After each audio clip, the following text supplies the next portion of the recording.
Hey everybody, this one is a criminal complaint against a code enforcer, okay? One of these, a pig, okay?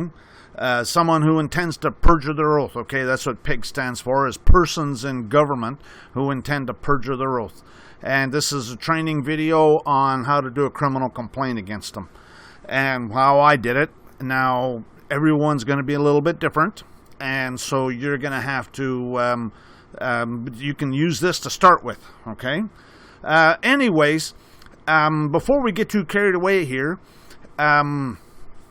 first of all, we need to talk about how if someone wants help, okay?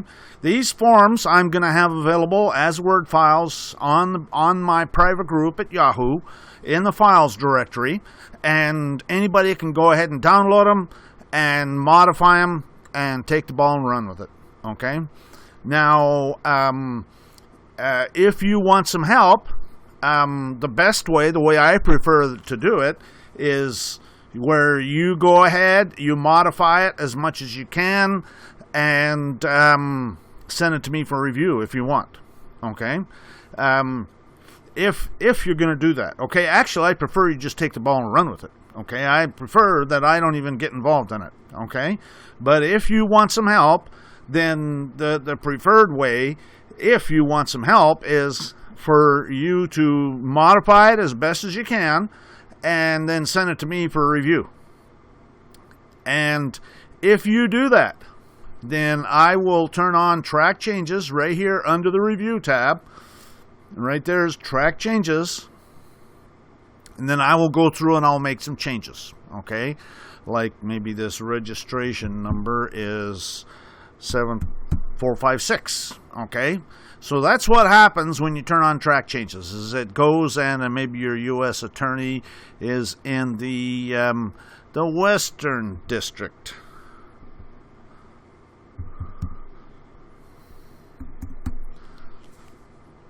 of Texas, okay, which is a completely different address, which I don't even know what it is.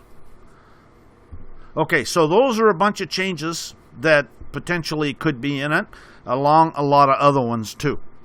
And if you move your mouse over these changes, it'll come up with that. See how it says Windows user inserted 456. Okay, sometimes if you have the Windows this Microsoft Word registered, then it'll say your name, Joe Blow, okay, or Joe or something. Depends on how you have it registered, how you have it set up.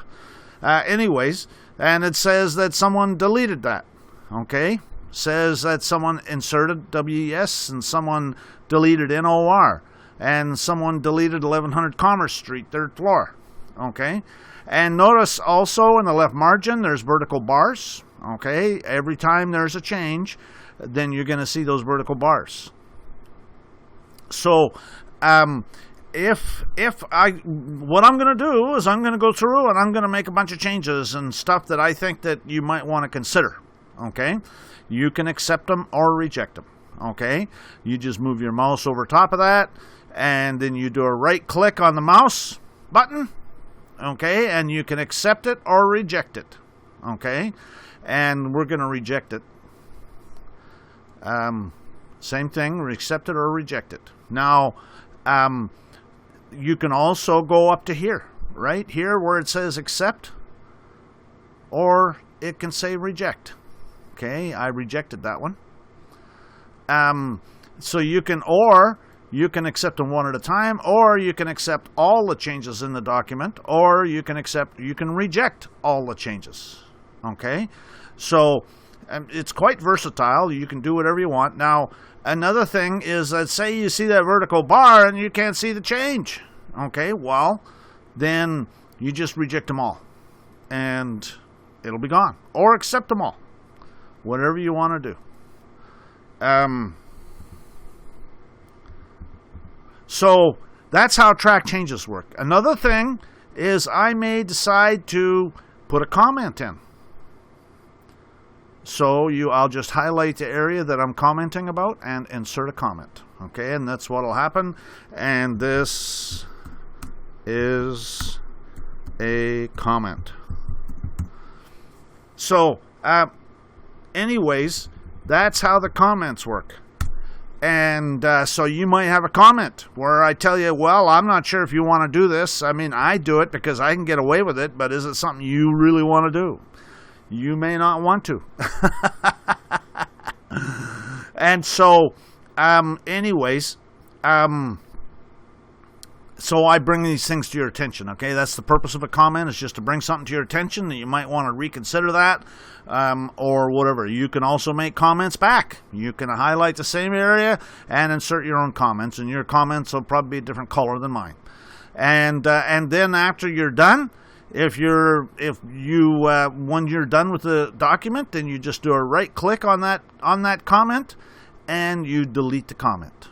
Okay, and so what I want to get is a document that all the comments are removed. Unless you have a question for me, you can put in a question. Do that in the form of a comment. But so, anyways, that's how track changes is. That's how I will review your documents. Now, one final note. If you want me to prepare the document from scratch, basically, then there's going to be a fee. Okay, I don't work for nothing. Okay, and it'll be at least $100. Okay, and with a criminal complaint or a lawsuit, it'll probably be more. It could be a lot more. One guy paid me $800. Okay, to help him prepare a lawsuit. Okay, I know a guy that does lawsuits for people, and he'll charge like $1,500. Okay. So it depends on the lawsuit.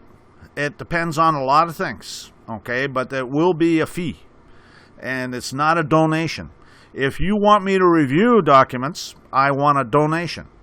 If you send me a donation and it turns into a lot of work, well, then I'll tell you, and I'll tell you that I need more donation. So you need to be aware of that too, okay? If it turns into being a lot of work, I'm going to tell you that I need more donation because it's not enough for the amount of time I'm having to spend on it, okay? And so you need to be aware of that. I'm telling you right up front that that's the way it's going to work. Copies of these documents can be found in my private group at Yahoo called Administrating-Your-Public-Servants. For a complete set of YouTube videos with private information shares, a DVD with over 50 searchable law dictionaries and other books and forms, contact me privately at engineerwin@yahoo.com. Donations to support this work are appreciated. I prefer gold or silver coin, but as an extremely less desirable alternative, I can accept the IOUs, the Federal Reserve notes, the PayPal gifts, the checks, the money orders, etc. Send me an email for particulars. This last paragraph is for all the Satanist order followers operating in their private capacity under the Federal Tax Lien Act of 1966, because they're attempting to convert a compelled benefit into a privilege. And you cannot use a compelled benefit of using the Federal Reserve notes as some sort of a contract. And so, but I like to put this in there anyways, because I prefer gold or silver coin or Bitcoin. So now that I got that out of the way, let's go ahead and go through this criminal complaint and with the stuff that I have in here, okay? This is over a stop where I got assaulted. And what happened is I actually filed a lawsuit within a couple months. So I recorded everything and I wrote it down in the lawsuit. And this is actually a slightly modified lawsuit. And so, yeah, that's what it is. And so that's the reason I have such good details on it. I also made a video right away, too, because I was really pissed. And so I made a YouTube video and published that. And so I had the PowerPoint presentation and the YouTube video. So I got it well documented. And because it's been over a year since this happened. Or pretty close to a year. Let's see, when did it happen? I get to the date here pretty soon. But anyways, let's start with the criminal complaint. I put down Texas, Tarrant County. This happened to be in Texas where it happened. And I happen to be in Texas right now. and subscribed, affirmed, sealed. Some people put sworn, sealed, SSS, which stands for subscribed, sworn, sealed. I don't like the word sworn because in the Bible you're not supposed to swear. So I use the word affirmed. And so I do affirm and depose and say.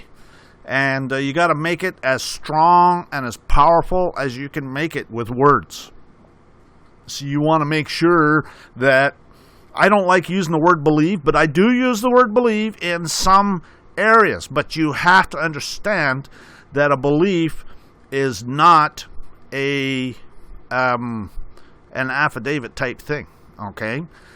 You're just adding in some stuff, okay? Throwing mud against the wall when you say, I believe. But I like to make it as strong as I can possibly say, and I use the word witness and just the strongest possible statements I can use. And so all the facts stated herein are true, correct, complete, not hearsay, not misleading, but are admissible as evidence if not rebutted, and proven inaccurate, and if testified, I shall so state. I'm competent in my affairs in the matters described herein, and that's one of these Baal priests like to represent you, okay? And if they are representing you, you are not competent, okay? And so I tell them right up front, I am the one that's competent in this matter, and no person, that means you liar, bar member Satanist, no bar member Satanist is competent in my affairs. I'm not a member of the armed forces of any country. I have personal, executive, and documented knowledge of the facts and evidence contained herein, and if called to testify, I shall so state.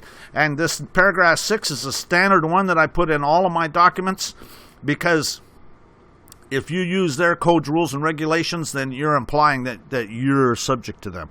So I always put this in there. And then when I use their code, rules, and regulations and court citations, I say your criminal code, or your rules of procedure, or your this, or your that. You see what I'm saying? It's theirs. It's not mine. And anyways, the citation of state and federal codes, rules, regulations, and court citations within any document is only notice to my servants that which is applicable to them, and is not intended, nor... Need to change that. Kind of notice these things as we're going through it. I turned off track changes, so it's not showing the changes, which is good. That's what I want. Nor shall it be construed to mean that I confer, submit to, or have entered into any jurisdiction alluded to thereby. And that's 100% true, okay? If you use that stuff, you enter into a jurisdiction unless you put in a little disclaimer. It's a pretty sad state of affairs, but that's a fact. I'm not a U.S. citizen. I'm not a government employee. I'm not assessed to a trust or fictitious entity of any kind. I do not have a Social Security number. I have never had a Social Security number. I have no first-hand knowledge of my date of birth except to say that I was told that I was given birth on or about the year 1957. And any evidence anywhere of my birth is hearsay evidence and inadmissible as evidence in any court, because both my mother and my father and the attendant physician at the time are now dead. And I have not had any opportunity to cross-examine them in court to determine the veracity of their evidence. Having said that, I do remember finishing high school in the year 1975. Therefore, I am well past the age of majority. And the reason you bring this up is because you have to show that you're over 18 years old. You're making an affidavit, okay? You have to show that you're an adult, and that you're competent, and that you can make an affidavit and can be responsible. And so that's what this is, okay? So based on this, I'm in my 50s, at least, maybe 60s. Anyways, I am a living man, a living soul, a man, a holder of the office of the people. I have many good and honorable servants that work for the governments on Turtle Island being North America. That's what the First Nations people call North America, at various levels, and I have no idea what they get paid, but in my opinion, it is not enough, because we need people to hunt down thieves and murderers, and I'm cognizant of my duty to come to their aid when needed. And this is posse comitatus. The power or force of the county, the entire population of a county under the age of 15, which a sheriff may summon to his assistance in certain causes as to aid him in keeping the peace and pursuing and arresting felons, etc. And that's taken from Black's Law Dictionary, 6th edition. But when they perjure their oaths and engage in unlawful activity, it is my duty to bring their crimes to light and to do everything I can to make sure they are brought to justice. And even though your Rule 201 of your Rules of Evidence is foreign to me as a man, I intend to compel any judge who reads this declaration to give judicial notice, since so many of them like to be bought and paid for clerks masquerading as a judge. Matter of fact, I think I'll just change that a little bit.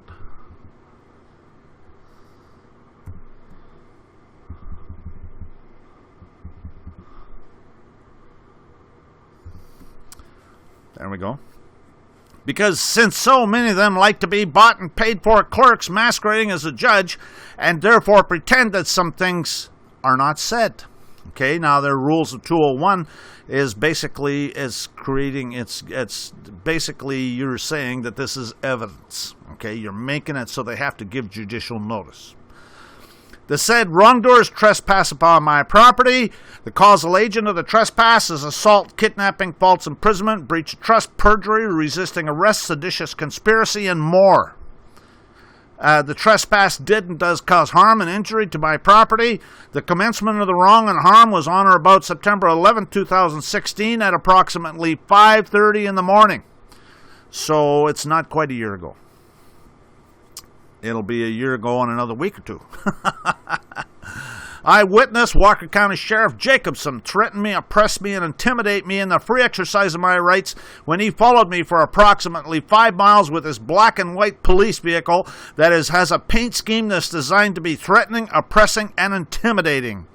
And they are, okay? If you do some research, you'll find out that they design those paint schemes to be exactly that. Eyewitness Jacobson threatened me, oppressed me, and intimidate me in the free exercise of my rights when he turned on his emergency lights on the freeway near the rest area north of Huntsville, where all the prisons are in Texas, which are owned and operated by the Roman cult's owned and operated Texas Department of Criminal Justice, where they hold thousands of people in their jails based on void judgments which are issued by clerks masquerading as judges, and where the Satanist order followers like Jacobson and McKay execute debt instruments called capiases that are not warrants, but in good faith as described herein. Okay, all of that's 100% true. Now, there was something I was thinking while I was reading that I need to add in.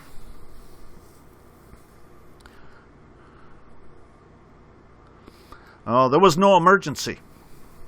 There was no emergency. I'm just trying to think of how I can add that in. I'll have to think about that. So that's something I need to consider about what I want to do to add in. So let's highlight that. Eyewitness Jacobson threatened me, oppressed me, and intimidate me. Okay, now, the reason I'm using these words is these words are found in Title 18, United States Code, Section 241 and 242. Okay? And so you have to use their words, because in their law, if it's not in a statute, then it's not a crime. Okay, everything's under martial law. These people are Satanists. This is diabolically evil. We, the people, need to get off our backside and start taking care of business is what it comes down to. Anyways, yeah, don't get me going. Eyewitness Jacobson threatened me, oppressed me, and intimidate me in the free exercise of my rights by wearing his military uniform that's designed to be oppressing, threatening, and intimidating, and by assaulting me with his martial law jurisdiction in a seditious conspiracy as described herein. Eyewitness Jacobson threatened me, oppressed me, and intimidate me in the free exercise of my rights by coming to the window on the right side of the private conveyance I was traveling in and asked for my driver's license, registration, and insurance. I asked Jacobson, I have a couple questions. I said, I have a couple questions. Yeah, maybe I'll just, I said to Jacobson.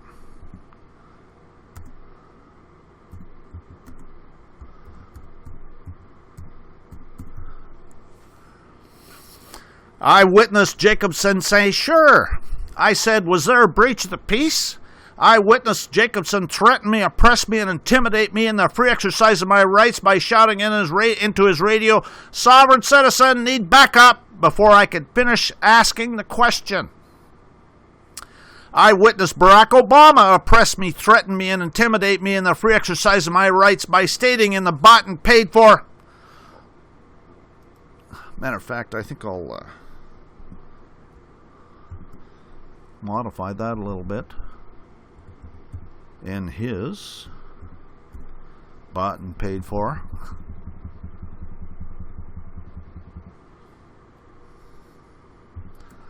News media that he intended to murder any terrorist anywhere, U.S. citizen or not, and without a trial, without due process, and then Obama's Satanist order followers proceeded to do exactly that. Don't forget to subscribe to this channel. Don't forget to follow me on VidMe, and there's my VidMe link, vid.me at Sovereignty International. Don't forget to follow me on Steemit at Sovereignty International. Don't forget to like this video. On YouTube, don't forget to click the bell next to the subscribe button so you're notified when there's a new upload. And on VidMe, don't forget to upload this video. On Steemit, don't forget to vote and make your comments. There's my YouTube channel, and you'll notice the arrow is pointing at the bell. When you click on the bell, pop-up will come up, and there'll be a box to be checked saying you want to be notified about uploads. There's Steemit.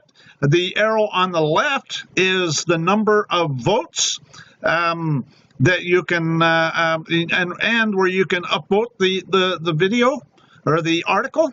And the middle one is the number of votes, and the one on the right is where you can make comments. And there is Steemit again. If you look, the hand there is touching Crypto Wallet. When you touch that with your mouse, this little window comes open, and you can either follow someone or unfollow them.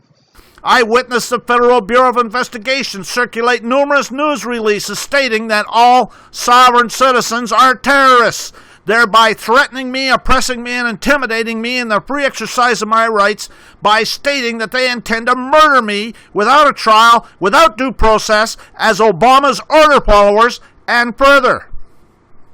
Eyewitness Patrick J. Elko, Special Agent of the Federal Bureau of Investigation, and Conrad Rodriguez of the Texas Department of Public Safety Joint Terrorism Task Force threatened me, oppressed me, and intimidate me in the free exercise of my rights by visiting me over 5 years ago on or about the 5th of March in the year 2011, and at that time Rodriguez told me 3 times that I'm listed as sovereign in their system.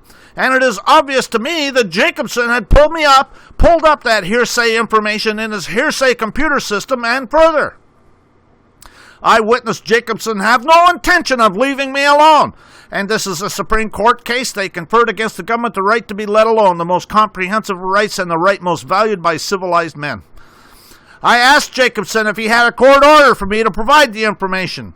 Eyewitness Jacobson oppressed me, threatened me, and intimidate me in the free exercise of my rights by telling me if I did not provide the information he was demanding, he would take me to jail, when he knew he was not operating in his official capacity as a peace officer, and he had not lawfully arrested me, and he had no right to even communicate with me, much less ask me a question and demand a response.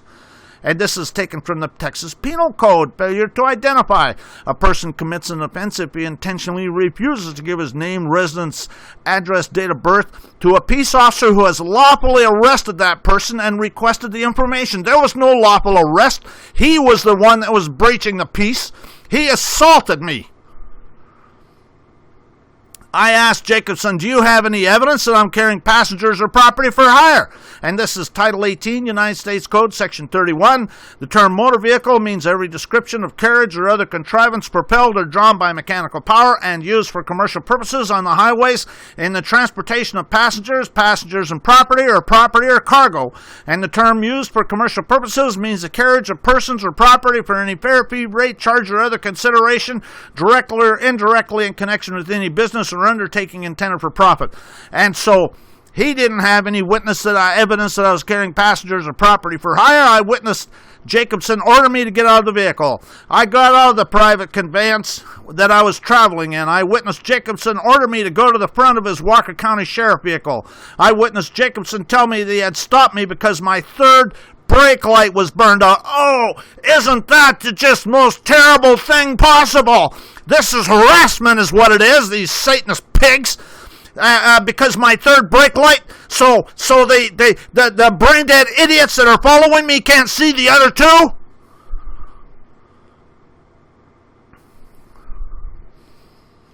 I stood in front of Jacobson's vehicle and told him that a driver's license is hearsay and not owned by me and does not have my name on it.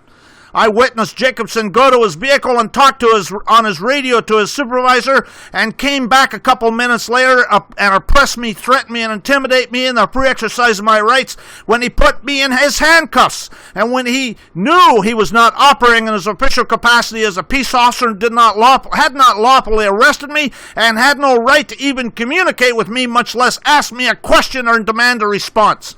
And this is another cite from the Texas Penal Code. A few minutes later, I witnessed McKay show up while Jacobson was talking on his radio to his supervisor.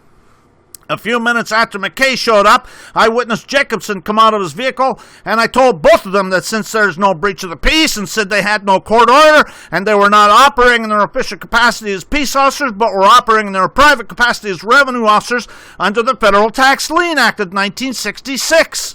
And this is the Federal Tax Lien Act of 1966. The definition motor vehicle means a self-propelled vehicle which is registered for highway use under the laws of any state or foreign country. And then a security means any bond, debenture, note, right? So they're demanding, ultimately in their bail priest kangaroo court, they're demanding commercial paper, which gives all revenue officers the ability to presume that any registered vehicles in commerce, and this is the power to create presumptions, is not a means of escape from constitutional restrictions. And the Federal Tax Lien Act of 1966 only applies in District of Columbia and the territories and to U.S. citizens. Otherwise, it is unconstitutional. No one is bound to obey an unconstitutional law, and no courts are bound to enforce it. An unconstitutional act is not law. It confers no rights. It imposes no duties. It affords no protection. It creates no office. It is in legal contemplation as inoperative as though it had never been passed. An unconstitutional law is void and is as no law. An offense created by it is not a crime. It never became a law, and it was as much a nullity as it had been an act or declaration of an unauthorized assemblage of individuals. I witnessed Jacobson and McKay and other unknown supervisors over the radio operate in their private capacity and cease to represent the government. An officer who acts in violation of the Constitution ceases to represent the government. All oaths must be lawful, allowed by common law or some statute. If they're administered by persons in a private capacity or not duly authorized, they're quorum non judice and void. And that's Tomlin's Law Dictionary, 1835 edition, but they're citing Book 3 and Book 4 of Coke's Institutes on the Laws of England, which goes back to the 1500s. So they can operate in their private capacity. And if there's no breach of the peace and there's no court order, it's operating in their private capacity. I witnessed Jacobson oppress me, threaten me, and intimidate me in the free exercise of my rights by telling me that in the state of Texas, I had to provide my name and date of birth or it would be an offense and he would take me to jail. And when he knew he was not operating in his official capacity as a peace officer and he had not lawfully arrested me, he had no right to even communicate with me, much less ask me a question and demand a response. I told Jacobson and McKay that a date of birth is hearsay, and a name is hearsay, and a driver's license is hearsay, and an insurance card is hearsay, and a registration's hearsay, and their computer system's hearsay, and hearsay evidence is inadmissible in any court of law. I witnessed Jacobson and McKay and their unknown supervisors they were in constant communication with on the radio knew or ought to know that their U.S. citizen Satanic trust slave was created by the Roman cult. And this is Tomlin's Law Dictionary. Yet still it was found difficult to set bounds to ecclesiastical ingenuity, for when they were driven out of all their former holes, they devised a new method of conveyance by which lands were granted not to themselves directly, but to nominal fiefs to the use of the religious houses, thus distinguishing between the possession and the use, and receiving the actual profits, while a season of the land remained in the nominal fief, who was held by the courts of equity, then under the direction of the clergy. That's the Roman cult, folks, and it continues to this day, folks, to be bound in conscience to account for his sesticate use for the rents and emoluments of his estate. That's taxes, folks. That's how these thieves do it. And it is to these inventions that our practitioners are indebted for the introduction of use and trust, the foundation of modern conveyancing. And that's taken from Tomlin's Law Dictionary, 1835 edition, volume 2, under the definition of mort main. Eyewitness Jacobson, McKay, and other unknown supervisors they were in constant communication with on the radio knew or ought to know that the only reason they want a date of birth is so they can pull up hearsay evidence in their hearsay computer system of their U.S. citizen Sesticate Trust slave, all of which is for the purpose of justifying their assault, kidnapping, false imprisonment, and ultimately being accomplice to their clerk masquerading as a judge so we can presume that I'm one of their U.S. citizen Sesticate Trust slaves. Whenever the Uniform Commercial Code creates a presumption with respect to a fact or provides that a fact is presumed, the trier of fact must find the existence of the fact unless and until evidence is introduced that supports the finding of its non-existence. And that's Texas Business and Commerce Code, the Uniform Commercial Code 1-206. To assault me with their Commerce Clause by forging my signature onto one of their so-called contracts under their Unidroid-controlled and regulated Uniform Commercial Code. And this is Texas Business and Commerce Code, Section 3.308. In an action with respect to an instrument, the authenticity of an authority to make each signature on the instrument are admitted, unless specifically denied in the pleading. So they forge your signature onto a contract, is what the Satanist pigs do. And then presuming it's a valid signature and securitizing the so-called contract, selling it on Wall Street. And this is Uniform Commercial Code 8.114. The following rules apply in an action on a certificated security against the issuer, unless specifically denied in the pleadings. Each signature on a security certificate and a necessary endorsement is admitted.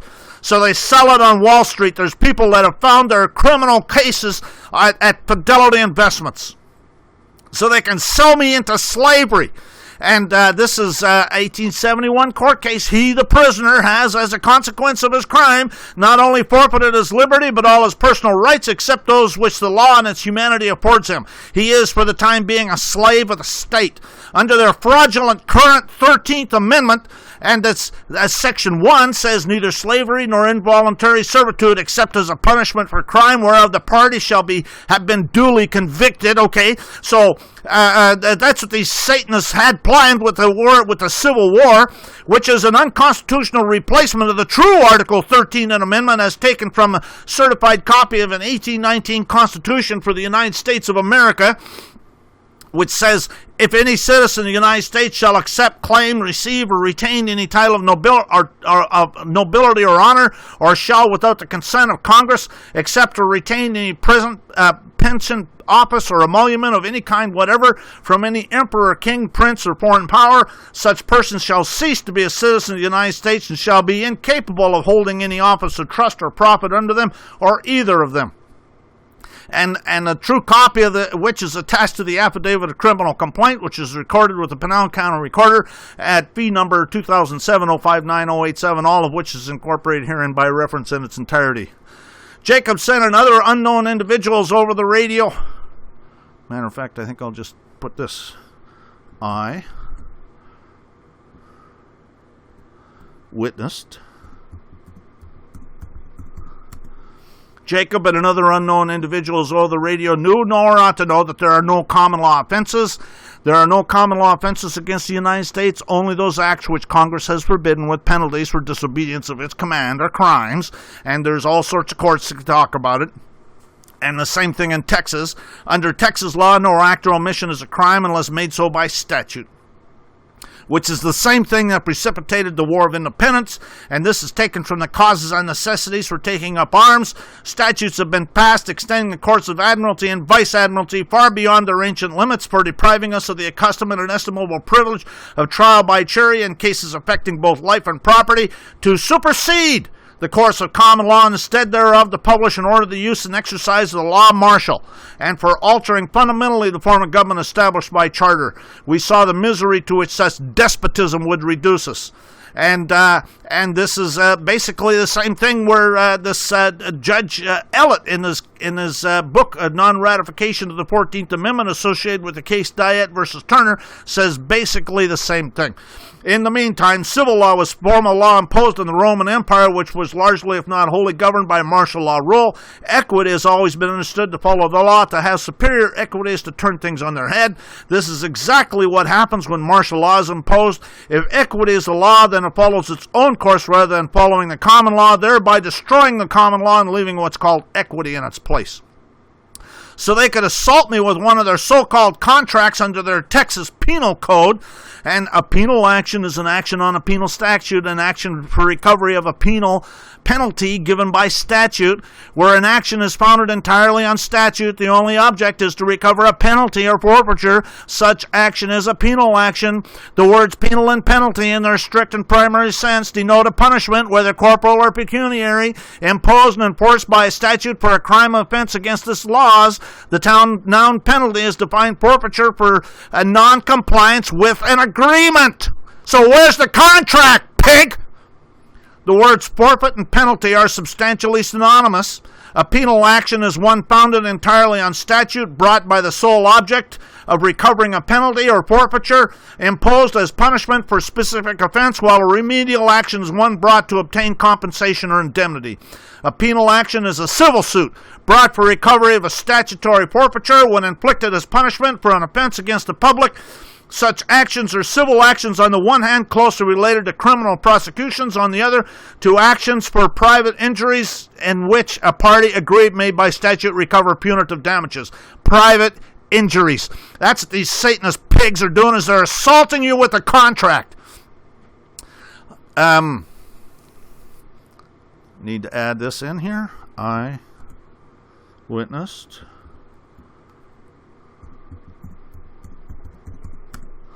Jacobs, McKay, and whoever they were communicating with over the radio knew, know, or ought to know that an unlawful arrest is an assault. These principles apply to an officer attempting to make arrests who abuses his authority and transcends the bounds thereof by the use of unnecessary force and violence, as they do to a private individual who unlawfully uses force and violence. An unlawful illegal arrest is an assault and battery. The person so attempted to be restrained of his liberty has the same right to use force in defending himself as he would in repelling any other assault and battery. Each person has the right to resist an unlawful arrest. The person attempting to the arrest stands in the position of a wrongdoer and may be resisted by the use of force, as in self-defense. One may come to the aid of another being unlawfully arrested, just as where one being assaulted, molested, or raped or kidnapped. This is not an offense to liberate one from the unlawful custody of an officer, even though he may have submitted to such custody without resistance. Similarly, a person cannot be convicted of resisting a peace officer in the execution of his duty unless the officer is acting strictly within the limits of his power and duty. If the officer makes an unlawful arrest, there is a common law right to resist that arrest. Announcing a subscription-based YouTube channel called Sovereignty International. The recommended cost of the subscription is currently $1.99 because it avoids the advertising only. If you like my work, it can be a donation. It's a modest donation, there's no doubt about it, but a whole bunch of people making a small donation adds up pretty fast. The only power that these New World Order Satanists have over us is through fraud and deception, and my agenda is to expose it all for all our benefit. For that reason, the exclusive material on this channel will be limited. I'm putting more and more on there exclusively all the time. I'm currently publishing a video a week, and there's the link. Some people have had trouble finding the channel, and so there's the link below. Some of the exclusive content that I've got on there right now is the Arlington Private Information Share, land deed training, estoppel certificates training, foreclosure estoppel certificates training, corporate denial training, toll roads notice and demand training, invoice training, notice of void judgment training, revocation of signature training, third-party witness training, federal habeas corpus training, and some upcoming exclusive content is going to be revocation of voter registration, criminal complaint training, lawsuit training, and other training, depending on requests. And so there's going to be exclusive content. I'm putting more and more up there all the time, and less and less actually on the free channel. I have pretty well published everything that you need to know for free on the free channel. Now, occasionally I may come up with some additional material that I want to put up there, but it's going to be less and less all the time, and more on the exclusive channel, just because I've published everything for free that people need to know that how to free themselves. This is the front page of the channel, and if you notice at the top, there's a link. So you can find my channel. YouTube won't let me have a customized URL until I have at least 1,000 subscribers, and I don't have that many. And if you want to start a subscription, you have to click the Start Free Trial button. The reason I'm pointing this out is because somebody actually sent me $1.99.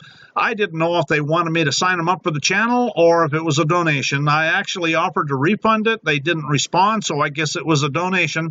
But if you want to start a free trial or start a subscription, you have to click on the Start Free Trial button. I have no control over the subscribers. I cannot see all the subscribers. And so I have absolutely no control over that. And if you want to subscribe, that's the way you got to do it. And I'll bet that YouTube is going to want to collect some payment information, who knows what. So you have a right to resist an unlawful arrest. I witnessed Jacobson, McKay, and whoever they were communicating with over the radio knew nor ought to know that if I'm not free to go, then I'm arrested. Perhaps it should be mentioned that as a general rule, a person is placed under arrest when he's deprived of his liberty by an officer who intends to arrest him. It is not always necessary the officer make a formal declaration of arrest. The stopping of an automobile by a highway patrol officer for inspection of a driver's license or any other purpose where it's accomplished by the authority of the officer is an arrest. A motorist stopped by a traffic officer for a traffic offense would be considered arrested even if the motorist was not specifically informed that he had been arrested. And any restraint, however slight, upon another's liberty to come and go as one pleases constitutes an arrest. I witnessed Jacobson, McKay, and whoever they're communicating with over the radio conspire together to assault me, kidnap me, and falsely imprison me. Because an arrest is an assault, right? I witnessed Jacobson oppress me, threaten me, and intimidate me in the free exercise of my rights by telling me if I did not provide the information, he would seize my private conveyance and impound it and take me to jail when he knew he was not operating in his official capacity as a peace officer and had not lawfully arrested me and had no right to even communicate with me, much less ask me a question and demand a response. And this is Texas Penal Code failure to identify that requires a contract, by the way. I told them that since they're operating in their private capacity and wearing those deputy sheriff military uniforms, that they're impersonating peace officers, which is a felony in Texas. And I witnessed McKay say, sounds like hearsay, and I witnessed them both laugh, and I guess that means that it's a conspiracy too. I told them that they were both under arrest and demanded to see their supervisors, and I witnessed them refuse to bring their supervisor out, and I witnessed them conspire together to resist their arrest. I witnessed Jacobson oppress me, threaten me, and intimidate me in the free exercise of my rights by telling me that in the state of Texas, I'm required to provide government-issued identification or I would be taken to jail, when he knew that he was not operating in his official capacity as a peace officer and had not lawfully arrested me and had no right to even communicate with me, much less ask me a question and demand a response. I told Jacobson that I do not own government-issued identification, and the name is a Sesticate Trust, and it is hearsay, and everything on it is hearsay and inadmissible as evidence in any court of law, and the state owns it. This is taken from the D.C. Code, an act to establish a code of law for the District of Columbia, March 3rd, 1901, at 31 Stat 1189, and at 31 Stat 1208, it says that in addition to the jurisdiction conferred by the preceding section, plenary jurisdiction is hereby given to the said court, holding the said special term to hear and determine all questions relative to the execution of any and all wills. So it's a military dictatorship, folks. And at Chapter 56, Section 1617, located at 31 Stat 1432, it says the legal estate to be in necessitary use. And in the Congressional Record, a summary of the pages 15,641 through 15,646 on June 13, 1967, says, a citizen of the United States is a civilly dead entity operating as co-trustee and co-beneficiary of the Public Charitable Trust, the Constructive Cestacate Trust of U.S. Inc. under the 14th Amendment, which upholds the debt of the USA and U.S. Inc. And in Rebolens, it says, every taxpayer is a cestacate trust having sufficient interest in preventing the abuse of the trust to be recognized in the field of this court's prerogative jurisdiction. And ex parte Frank Knowles, it might be correctly said, there is no such thing as a citizen of the United States. A citizen of any one of the states of the Union is held to be called a citizen of the United States, although technically and abstractly there is no such thing. I told Jacobson that when a judge is dealing with a statute that he ceases to be a judge, but is a bought and paid for clerk masquerading as a judge. When acting to enforce a statute and its subsequent amendments to the present date, the judge of municipal court is acting in as an administrative officer, not in a judicial capacity. Courts administrating or enforcing statutes do not act judicially, but merely ministerially, but merely act as an extension, as an agent for the involved agency, but not in a ministerial but only in a ministerial and not in a discretionary capacity. So he's a bought and paid for clerk. He's a whore. Judges who become involved in enforcement of mere civil statutes, civil or criminal in nature or otherwise, act as clerks for the involved agency. He's a bought and paid for whore. It's the accepted rule not only of state courts but of the federal courts as well that when a judge is enforcing administrative law, they are described as mere extensions of the administrative agency for superior viewing purposes as a bought and paid for ministerial clerk for the agency.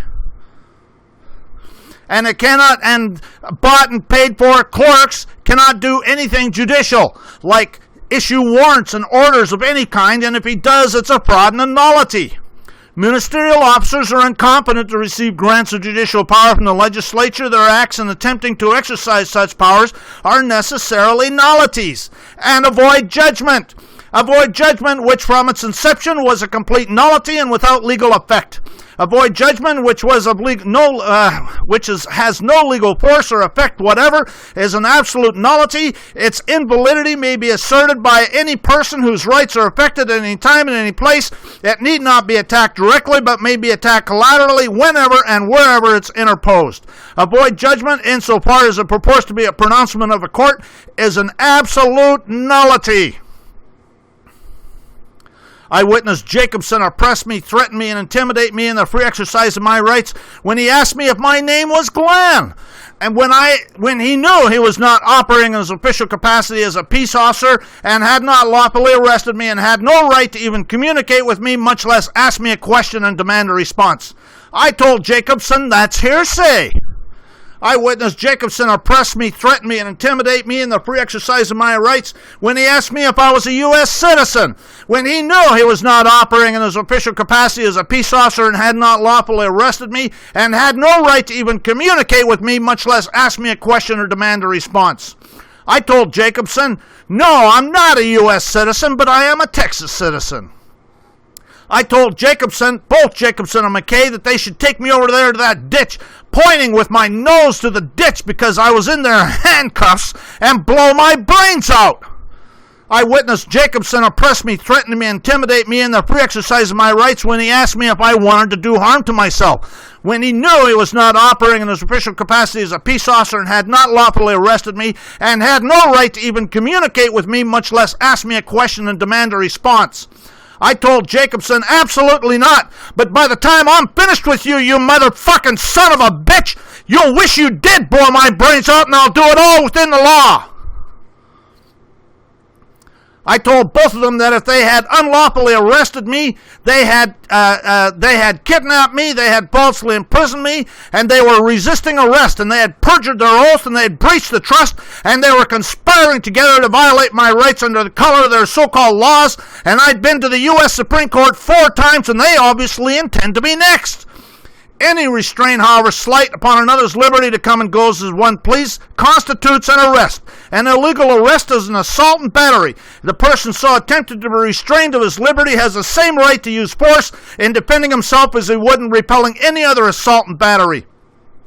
Eyewitness Jacobson oppressed me, threatened me, and intimidated me in the free exercise of my rights by telling me if I did not provide the information, they would arrest me and seize my private conveyance and take me to jail, when he knew that he was not operating in his official capacity as a peace officer and had not lawfully arrested me and had no right to even communicate with me, much less ask me a question and demand a response. The pig! I told both of them that if I'm going to have you in jail. Eyewitness Jacobson oppressed me, threatened me, and intimidated me in the free exercise of my rights when he coerced me into providing a common law identification card when he knew I don't have to, and when he said that he really didn't want to seize my piece of shit truck, but I would have give him permission to search my wallet for some sort of identification, I could be on my way. When he knew he was not operating in his official capacity as a peace officer and had not lawfully arrested me and had no right to even communicate with me, much less ask me a question to demand a response. I told Jacobson that he could search my wallet for my common law identification card.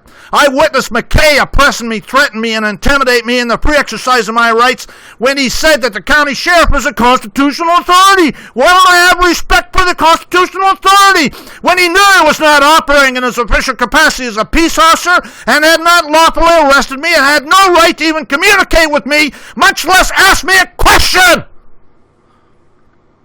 I told McKay that when the county sheriff is acting in his official capacity, I have the highest degree of respect, and I would be honored to come to their aid when called upon. And this is speaking about posse comitatus, the power and force of the county, the entire population of a county over the age of 15, when a sheriff may summon to his assistance in certain cases to aid him in keeping the peace and pursuing felons. But when they're operating in their private capacity, impersonating a county sheriff, assaulting me, kidnapping me, falsely imprisoning me, and resisting arrest, I have nothing but contempt. Eyewitness Jacobson oppressed me, threatened me, and intimidated me in the free exercise of my rights when he found my common law identification card and asked me for my date of birth, because the common law identification card has no date of birth. And I told him that's hearsay when he knew he was not operating in his official capacity as a peace officer and had not lawfully arrested me and had no right to even communicate with me, much less ask me a question and demand a response. Eyewitness Jacobson oppressed me, threatened me, and intimidated me in the free exercise of my rights when he lied to me, when he said that if he could conduct his search, I could be on my way, when the truth is he did not release me and continued to forcibly interrogate me and continued to unlawfully arrest me and continued to assault me with his District of Columbia codes, and he continued to participate in a seditious conspiracy to overthrow my lawful government, and he continued to breach the trust. He continued to engage in all other crimes described therein when Jacobson knew he was not operating in his official capacity as a peace officer and had not lawfully arrested me. A few minutes later, Eyewitness Jacobson oppressed me, threatened me, and intimidated me in the free exercise of my rights when he came out of his vehicle and said that he found a hearsay driver's license that he claimed belonged to me in his hearsay computer system. And Eyewitness Jacobson removed the handcuffs and released me from his false imprisonment after approximately an hour standing on the side of the freeway when he knew he was not operating in his official capacity as a peace officer and had not lawfully arrested me and had no right to even communicate with me, much less ask me a question and demand a response.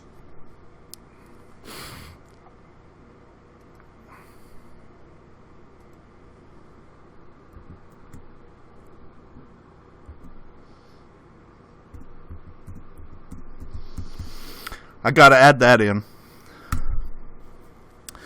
Eyewitness Jacobson, McKay, and conspiracy other unknown individuals over the radio knew under their own codes they had no right to ask me for any information or even speak to me because they knew I was not one of their U.S. citizen slaves and they were not operating in their official capacity as peace officers and they had not lawfully arrested me.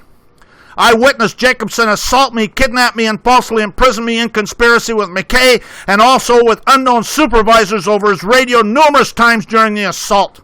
Eyewitness Jacobson, McKay, and McKay resist their arrest in violation of their own codes. There are YouTube videos about peace officers being fired because they object to quotas. And I believe, this is one case where I put in I believe because I don't have any evidence.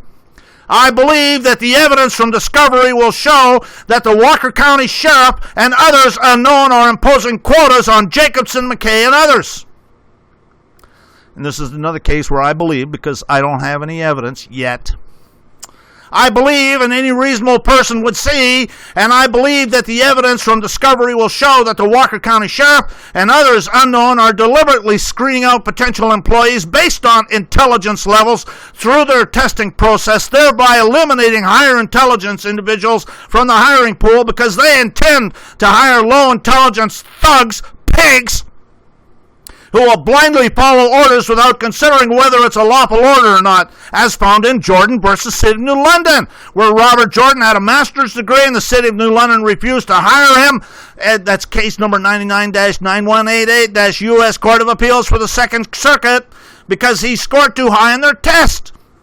Mark Passio, a former Satanist priest, in his YouTube channel, What on Earth is Happening, describes order followers as pillars of Satanism and explains that order followers are responsible for all of the atrocities of history and are willing slaves, are a cult of ultimate evil, are personally responsible for every form of slavery on the planet, are cowards, and operate in gangs.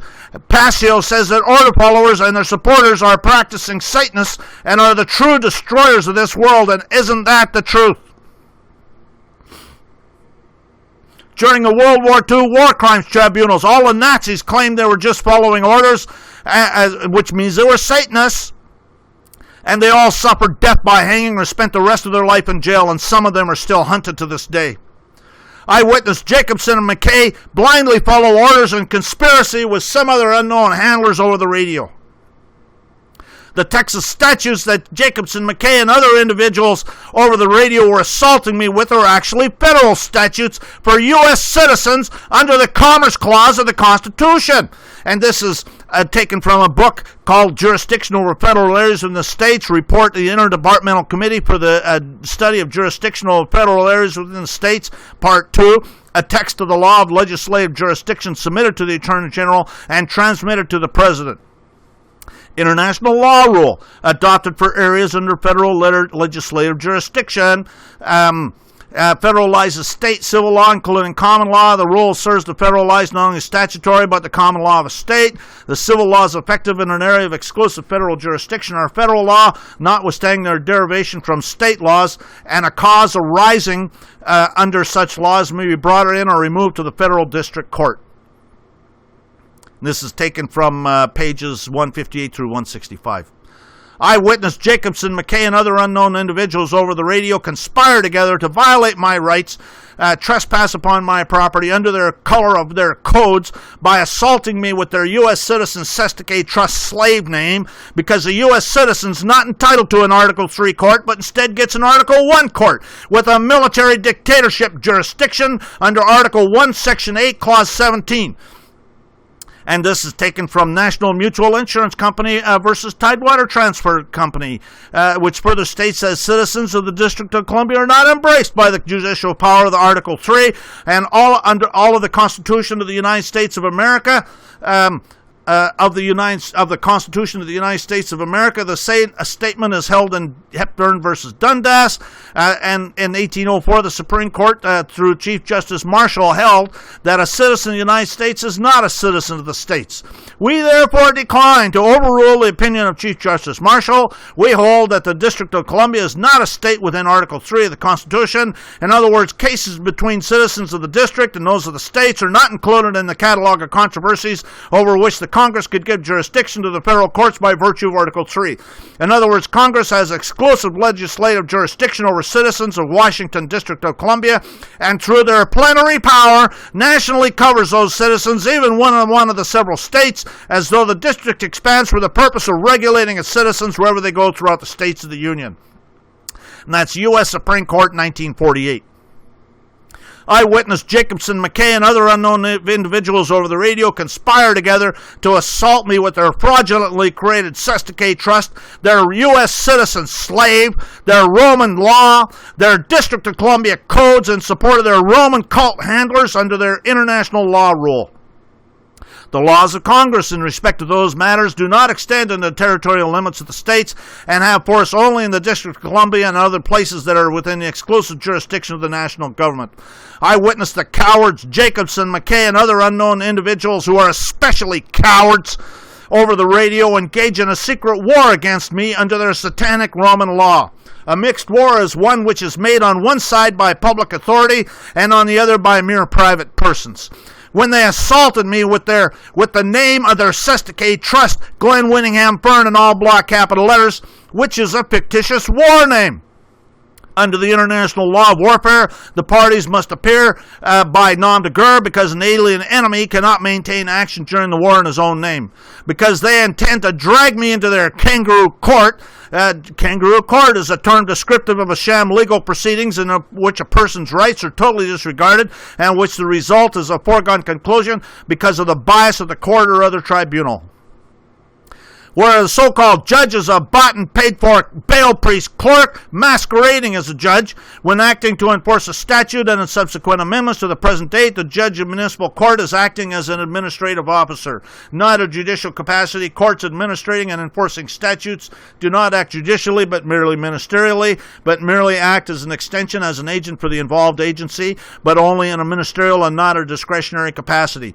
Remember, the Satanist pigs kept saying that under Texas law I have to provide ID. That's Texas Penal Code, right? A statute. They assaulted me based on the third brake light being burned out. Another statute. It's the accepted rule not only in state courts but of the federal courts as well, that when a judge is enforcing administrative law, they're described as mere extensions of the administrative agency for superior reviewing purposes as a bought and paid for ministerial clerk for an agency. Judges who become involved in enforcing mere statutes, civil or criminal in nature or otherwise, act as mere clerks of the involved agency. And the bail priest clerk masquerading as a judge holds a show trial in a kangaroo court because the clerk masquerading as a judge cannot do anything judicial, and if they attempt to do anything judicial, it is a nullity. Ministerial officers are incompetent to receive grants of judicial power from the legislature. Their acts in attempting to exercise such powers are necessarily nullities. So they can assault me with one of their satanic void judgment contracts when they sell me into their slavery in their commercial jail. Capitis diminutio, meaning the diminishing of status through the use of capitalization. In Roman law, the diminishing or abridgment of personality or loss or curtailment of man's status or aggregate of legal attributes or qualifications. Capitis diminutio maxima, through the use of capitalization, and that's all block capital letters, the highest and most comprehensive loss of status. This occurred when a man's condition was changed from one of freedom to one of bondage, when he became a slave. It swept away all the rights of citizenship and all family rights. And this is the Law of Persons by Joseph R. Long. Section 3, right up in the front. Loss of freedom. A Roman citizen cannot legally be sold into slavery, but he might become a slave by condemnation for crime or being captured by an enemy. Under their fraudulent current so-called 13th Amendment, neither slavery nor involuntary servitude, except as a punishment for crime, whereof the party shall have been duly convicted, shall exist within the United States or any state subject to their jurisdiction. When they insulted me with their District of Columbia statutes and their U.S. citizen Sestakay Trust. To take an instant, when a person sui juris has given himself an adoption or a woman passed under manus all their property, incorporeal and corporeal, and all that is due of them is acquired by the adopting father or the cooptionator, except those things which perish by capitis diminutio, of which are usufruct and obligation to service on the part of freeman contracted by oath, and matters enforceable by a statutable action. And that's taken from the commentaries of Gaius and the Rules of Ulpian, translated by Notes in 1874, which originated with their Roman cult handlers. Yet still it was found difficult to set bounds to ecclesiastical ingenuity, for when they were driven all of all their former holds, they devised a new method of conveyance by which the lands were granted not directly to themselves directly, but to nominal feoffees to the use of the religious houses, thus distinguishing between the possession and the use, and receiving the actual profits, while the season of the lands remained in the nominal feoffee, who was held by the courts of equity, then under the direction of the clergy, to be bound in conscience to account to assesticate use for the rents and emoluments of the estate. And it is to these inventions that our practitioners are indebted for the introduction of uses and trust, the foundation of modern conveyancing. Well, hello, folks! Who was held by the courts of equity, then under the direction of the clergy, they're still under the direction of the clergy. And it is to these inventions that our practitioners are indebted. It says, to be bound in conscience to account to his sesticate use for the rents and emoluments of the state. That's taxes, folks. That's how they do their thefts all the time. That's what these Roman cult thieves do. And it is to these inventions that our practitioners are indebted for the introduction of use and trust, the foundation of modern conveyancing, all of which is in support of Obama's fraudulent, fictitious war on terror under the Trading with the Enemy Act of 1917. And this is Title 50, Appendix 5 of the Trading with the Enemy Act. The President, if he shall find it compatible with the safety of the United States and the successful prosecution of the war, during the time of the war, the President may, through any agency he may designate under such rules and regulations as he may prescribe, by means of instructions, licenses, or otherwise, regulate, direct, compel, nullify, void, prevent, or prohibit, or exercising any right, power, or privilege with respect to any property by any person subject to the jurisdiction of the United States, and under the terms directed by the President of such agency or person, as such designated agency or person may perform any and all acts incident to the accomplishment or furtherance of these purposes. Eyewitness Jacobson and McKay and other unknown individuals over the radio deny me due process by convicting me of being a terrorist based on hearsay evidence in their hearsay computer system because of my political beliefs, as described herein, without a charge or a trial or anything, when I have never in my life breached the peace. The fucking pigs! Eyewitness Jacobson and McKay and other unknown individuals over the radio breached the peace. I believe, I don't have evidence, but I could. I believe, and any reasonable person would see, that Satanist order followers like Jacobson McKay breach the peace every day in America, literally millions of times, in their private capacity as revenue officers under instructions from bail priest bar members in support of their bail priest clerks masquerading as judges and their kangaroo courts that issue void judgments. Where there's no jurisdiction, there's no judge. The proceeding is as nothing, such has been the law from the days of Marshal Say. A void judgment is one which from its inception was a complete nullity without legal effect. Void judgment is one which has no legal force or effect whatever. It is absolute nullity. Its invalidity may be asserted by any person whose rights are affected at any time, any place. It need not be attacked directly, but may be attacked collaterally whenever and wherever it's interposed. A void judgment, insofar as it purports to be a pronouncement of court, is an absolute nullity. A void order may be attacked either directly or collaterally at any time. A void judgment is one which from its inception is and forever continues to be absolutely null, without legal efficacy, ineffectual to bind the parties to support a right of legal force and effect whatever, and incapable of enforcement in any manner or to any degree, and then sell people into slavery in their commercial prisons in support of their Roman cult handlers. The Constitution of the United States is a trust indenture. There is no such thing as the power, inherent sovereignty in the government of the United States. In this country, sovereignty resides in the people, and Congress can exercise no power which they have not, by their Constitution, entrusted to it. All else is withheld. Governments are but trustees acting under derived authority and have no power to delegate what is not delegated to them. But the people from the original fountain, as the original fountain, might take away what they have delegated and trust to whom they please. The sovereignty in every state resides in the people of the state, and they may alter and change their form of government at their pleasure. With certain delegated authority, and Jacobson and McKay and their unknown co-conspirators have no authority to assault me with their municipal corporation called United States or its subsidiary called State of Texas. A delegate cannot delegate. An agent cannot delegate his functions to a subagent without the knowledge or consent of the principal. The person to whom an office of duty or duty is delegated cannot lawfully devolve the duty on another unless he expressly authorized to do so. A delegated power cannot be delegated. A delegated deputy cannot have or appoint a deputy. George III, King of England, signed the definitive Treaty of Peace of 1783 as King of Britain and France and as Arch-Treasurer and Prince Elector of the Holy Roman Empire and the United States of America. Therefore, George III financed both sides of the War of Independence with Roman cult money in his private capacity, which also means the War of Independence was orchestrated by George III and the Roman cult and their Jesuits. And George III perjured his oath and braced the trust to do it.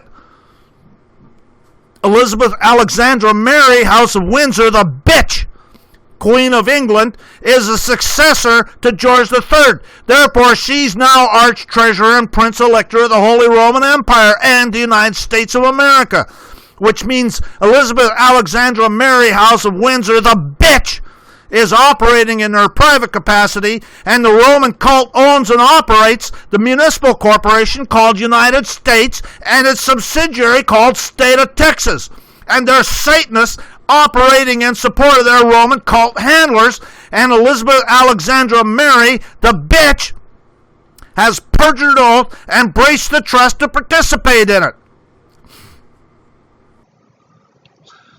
My blog is sovereigntyinternational.wordpress.com. My website is sovereigntyinternational.fyi. My email address is engineerwin@yahoo.com. My YouTube profile is Sovereign Living and Sovereignty International. My Facebook community page, I deleted it due to censorship on the part of Facebook. My private group called Sovereignty International on Facebook is being deleted. I'm not going to let Facebook profit from my hard work, and it takes time to ban 17,000 people off your group, and that's how they make their money, is from all of these little networks and things like that. So I'm not going to allow Facebook to make money from my hard work. My Yahoo private group is Administrating-Your-Public-Servants. My Google private group is called Administrating-Your-Public-Servants.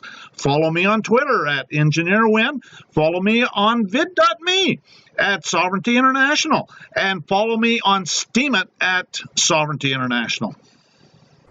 It also means that the War of Independence never did end, because the War of 1812 was orchestrated by George III in his private capacity with the Roman cult and their Jesuits in an effort to disappear the true Article 13, an amendment that would otherwise deny the Roman cult's bar members, bail priests, the right to hold a position of trust, which requires an oath of office, because one of the major engagements was when the British went to the Capitol and burned the National Archives, which is where the ratification records would have been kept. And because the Roman cult intended that their bar member bail priest Satanists infiltrate all governments in America, create unconstitutional municipal corporations, put them deeply into the debts of their Roman cult handlers, could seize the corporations in bankruptcy and operate them as their owned and operated criminal racketeering enterprises, and send out their low intelligence hired thugs, their pigs, to assault people, kidnap people, falsely imprison people, and even murder people, and then their bar member bail priest Satanists can call it a contract and sell their justice. And that is exactly what they have done. And the War of Independence continues to this day, all of which is stated in my first petition to the U.S. Supreme Court, case number 07-5674. Look it up. And the U.S. Solicitor General for the U.S. Department of so-called Justice waived their right to respond, thereby admitting that it was all correct and the unrebutted truth. The so-called 14th Amendment was never properly ratified. The dissenting opinion asserts that the 14th Amendment is a part of the Constitution of the United States. While this same assertion has been made by the United States Supreme Court, that court has never held that the amendment was legally adopted. I cannot believe that any court in full possession of its faculties can honestly hold that the amendment was properly approved and adopted, and is actually a revision. The wide and diverse range of subject matters proposed to be voted upon and the revisional effect which it would necessarily have upon our basic plan of government, the proposal is offered as a single amendment but is obviously multifarious. It does not give the people an opportunity to express approval or disapproval severally as to each major change suggested. And it changes many things in the Constitution, including property rights, citizenship, taxes, apportionment, the debt, and more, and therefore is unconstitutional because the Constitution only authorizes amendments. No one is bound to obey an unconstitutional law. No courts are bound to enforce it. An unconstitutional act is not law. It confers no rights. It imposes no duties, affords no protection. It creates no office. It is in legal contemplation as inoperative as though it had never been passed. An unconstitutional law is void and is as no law. An offense created by it is not a crime. It never became a law and is as much a nullity as it had been an act or declaration of an unauthorized assemblage of individuals. And it converts citizenship into the opposite of what the Founding Fathers intended. And while the 14th Amendment does not create a national citizenship, it has the effect of making that citizen paramount and dominant instead of derivative and dependent upon state citizenship. So it converts it into the opposite of what the Founding Fathers intended. And was created by Congress. The term resident and citizen of the United States is distinguished from a citizen of one of the several states in that the former is a special class of citizen created by Congress and is a fraud and a nullity as described herein. But Jacobson, McKay, and other known individuals over the radio insist on assaulting me with their so-called 14th Amendment and their slave citizenship. Satanist bar members in the Texas legislature have created one of their fictitious color of law statutes to give their Satanist order followers like Jacobson and McKay plausible deniability under certain circumstances. No evidence obtained by an officer or other person violated any provisions of the constitutional laws of the state of Texas or constitutional laws of the United States shall be admitted in evidence against the accused on the trial of any criminal case. And then it is an exception to the provisions of subsection A of this article that the evidence was obtained by a law enforcement officer acting in good faith reliance upon a warrant issued by a neutral magistrate based on probable cause. Well, there's no such thing as a neutral magistrate. They're all bought and paid for because it's always a statute. Number one. And number two, I had one of these pigs actually tell me when I told him that the judges were bought and paid for clerks, he said, yeah, but if I do it in good faith, I'm covered. And that's when I said, yeah, but now, but I told you, you're not in good faith, are you? And he didn't say a damn word. The pig. And these Satanists know that there's no such thing as a neutral magistrate because they're always operating under a statute, which means they're always bought and paid for clerks masquerading as judges, as described herein, and there's no such thing as a warrant because they always use a capias. In this chapter here, capias means a writ that's issued by a court having jurisdiction of a case of a judgment or sentence.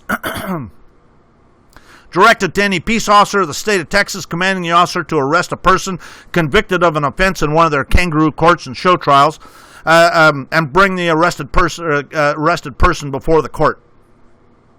And then a capias is not a warrant. Okay, that's Texas Code of Criminal Appeals. And a capias is a debt instrument. Remember, it's a contract. They're fabricating debt. It's all about the money, these Satanist pigs. But a capias is a debt instrument where the clerk masquerading as a judge has forged the signature of the U.S. Citizen Sesticate Trust slave unto one of their satanic contracts to sell them into slavery. And this is Tomlin's Law Dictionary, 1835 edition. capias ad satis faciendum is a judicial writ of execution issues out of the record of a judgment where there's a recovery in the courts, and by this the sheriff is commanded to take the body of the defendant in the execution and have him safely to keep, so to have his body in court at the return of the writ to satisfy the plaintiff his debt and damages. But the Satanist bail priest bar members in the Texas legislature intend that their Satanist order followers have plausible deniability to be able to assault, kidnap, false in prison, and even murder anybody they want. They do it every night on television, especially to populate their debtors' prisons for their Roman cult handlers as evidence in the nightly news, or reduce the population for their Satanist Roman cult handlers. Eyewitness Jacobson, McKay, and the other unknown individuals on the radio operate in bad faith because they had pulled up their hearsay computer system and they actually knew exactly who they're dealing with. And I told them they're operating in their private capacity and they're impersonating peace officers, and they intended to be order followers in bad faith to their oaths, which is perjury, by the way. And they intend to engage in all of their crimes described herein. I believe the evidence from discovery will show, and remember, I don't have evidence yet, for any reasonable person would see that a bar member Walker County attorney and the bar member Walker County judge that are behind the revenue generating activities of the Walker County sheriff to bring in business for their so-called court in support of their Roman cult handlers. The Sesticate trust that Jacobson, McKay, and other unknown individuals over the radio assaulted me with is a fraud and a nullity. Everything they do is a fraud under the color of law. And these are maxims of law. Once a fraud, always a fraud. Things invalid from the beginning cannot be made valid by subsequent act. A thing void in the beginning does not become valid by lapse of time. Time cannot render valid an act void in its origin. Out of fraud, no action arises, and any act by any government official to conceal a fraud becomes an act of fraud, and fraud is inexcusable and unpardonable. Any fraud amounts to injustice. These Satanist pigs, don't get me going. You're getting me going. Fraud and injustice and justice never dwell together. What is otherwise good and justice is sought by force, and fraud becomes bad and unjust. Because no corporation is standing to do anything in any court of law. This is Rundle versus Delaware. Delaware and Raritan Canal Company. My opinion is, and has long been, that the mayor and aldermen of a city corporation, or the present directors of a bank, or the present directors of a railroad company, or similar corporations are the true parties that sue and are sued as trustees and representatives of the constantly changing stockholders. A corporation, therefore, not a natural person, but mere creature of the mind, invisible and intangible, cannot be a citizen of the state or the United States, and cannot fall within the terms or the power of the above-mentioned article, and can therefore neither plead nor be impleaded in the courts of the United States. But that is the first thing they do, is assault you with their unconstitutional municipal corporation called State of Texas. Eyewitness Jacobson, McKay, and other supervisors and their supervisors they were in constant communication with on the radio knew or ought to know that under the Libra Code, Texas has been under a military occupation since the Civil War. A place, district, county occupied by an enemy stands in consequence of the occupation under martial law, the invading or occupying enemy, whether by proclamation declaring martial law or any public warning to the inhabitants has been issued or not. Martial law is the immediate and direct effect and consequence of occupation or conquest. The presence of a hostile army proclaims its martial law. And the only way martial law ceases is by specific mention in a treaty of peace or by a proclamation by the commander-in-chief.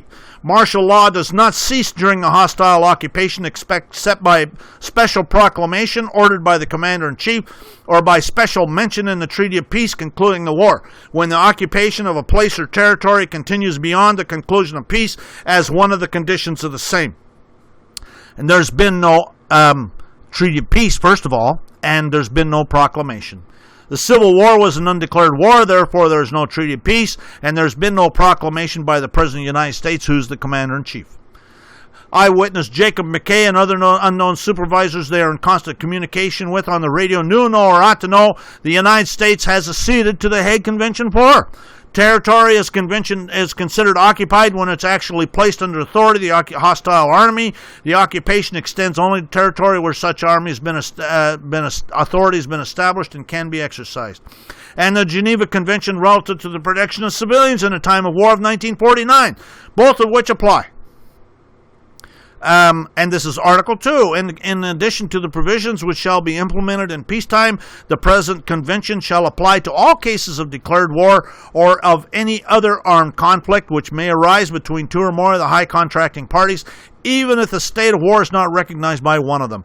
The convention shall also apply to all cases of partial or total occupation of the territory of a high contracting party, even if the said occupation meets with no armed resistance. Although one of the parties in the conflict may not be a party to the present convention, the powers who are parties thereto shall remain bound by it in their mutual relations. They shall furthermore be bound by the convention in relation to the said power, if the latter accepts and applies the provisions thereof.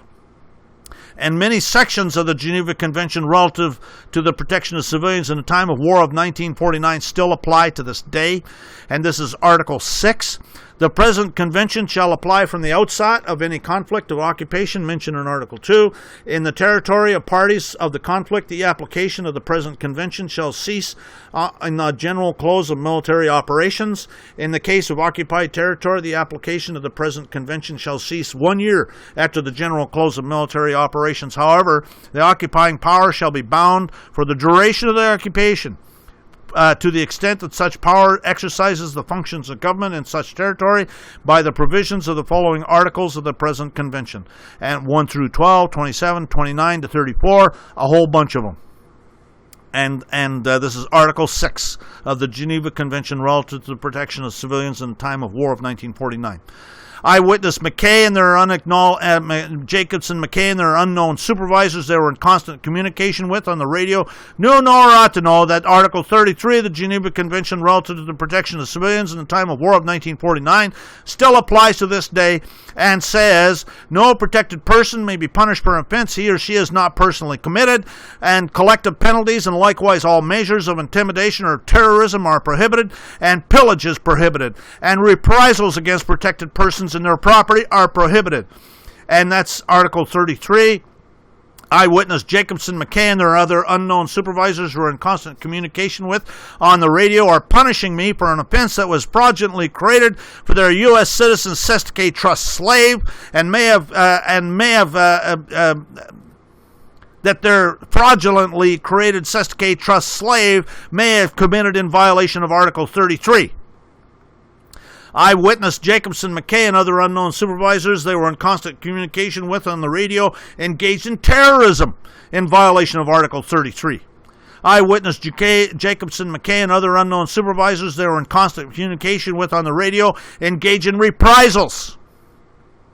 Eyewitness Jacobson McKay and their other unknown supervisors they were in constant communication with on the radio engaged in pillaging in violation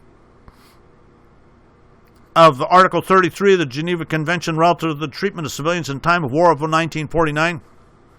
Because the reason they were demanding a date of birth is to assault me with one of their Unidroit controlled and regulated Uniform Commercial Code contracts, but individuals, when acting as representatives of a collective group, cannot be said to be exercising their personal rights and duties, nor being purely personal privilege, but rather they assume the rights, duties, and privileges of the artificial entity or association over which they are agents or officers, and they are bound by its obligations. Under their Uniform Commercial Code 1-206 presumptions, whenever the Uniform Commercial Code creates a presumption with respect to a fact and provides that a fact is presumed, the trier of fact must find the existence of the fact unless and until evidence is introduced that supports the finding of its non-existence. And by forging my signature onto a contract in an action with respect to an instrument, the authenticity of and authority to make each signature on the instrument are admitted, unless specifically denied in the pleadings. If the validity of a signature is denied in the pleadings, the burden of establishing validity is on the person claiming validity. But the signature is presumed to be authentic and authorized unless the action is authentic and authorized. UCC 3.308, and securitizing their so-called contract and selling it on Wall Street. The following rules apply in an action on a certificated security against the issuer unless specifically denied in the pleadings. The signature on a security certificate or a necessary endorsement is admitted. And that's UCC 8.114. And through all of this sell me into slavery in the Roman cult prison. He, the prisoner, as a consequence of his crime, not only forfeited his liberty, but all his personal rights, except those which the law and its humanity affords him. He is for the time being a slave of the state. All of which is the objective of pillaging the property belonging to the fraudulently created Sestakay Trust. And this is a Hague Convention concerning the international administration of a deceased persons. Any person who pays or delivers property to the holder of the certificate, that's birth certificate, drawn up and where necessary recognized in accordance with this convention, shall be discharged unless proved that the person acted in bad faith. And that's Article 22, and Article 23 says any person who has acquired assets of the estate from the holder of a certificate drawn up and where necessary recognized in accordance with this convention shall, unless it is proved that he has acted in bad faith, be deemed to have acquired them from a person having power to dispose of them. Eyewitness Jacobson, McKay, and their unknown supervisors they were in constant communication with on the radio knew nor ought to know that Article 27 of the Geneva Convention relative to the protection of civilians in a time of war applies to this day. Protected persons are entitled to in all circumstances to respect for their persons, their honor, their family rights, their religious convictions and practices, and their manners and customs. They shall at all times be humanely treated, shall be protected especially against all acts of violence and threats thereof, against insults and public curiosity, without prejudice to the provisions related to their state of health, age, and sex. All protected persons shall be treated with the same consideration by the party of the conflict in whose power they are, without adverse distinction based in particular on race, religion, or political opinion. And I witnessed Jacobson, McKay, and other unknown supervisors they were in constant communication with on the radio persecute me because of my political opinion, because I'm involved in the Republic of Texas in violation of Article 27 of the Geneva Convention relative to the protection of civilians in the time of war of 1949. And because of my religious beliefs, I don't want to be a Satanist. I should add that in.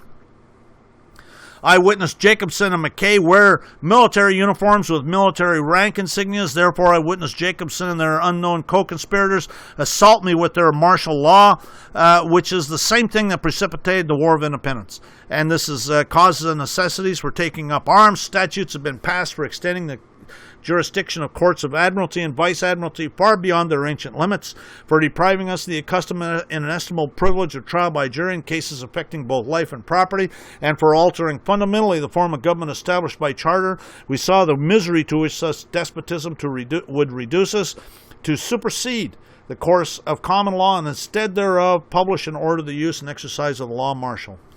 And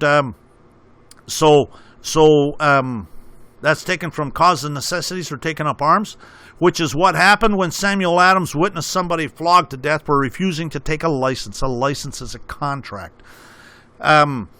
And he coined the phrase, give me liberty or give me death, because anyone who's wearing a military uniform is an agent of the Roman cult. The wearing of clerical dress or religious habit on the part of lay folk is liable to the same penalty on the part of the state as the misuse of military uniform, which is an agreement between Hitler and the Roman cult, and the United States has ratified it.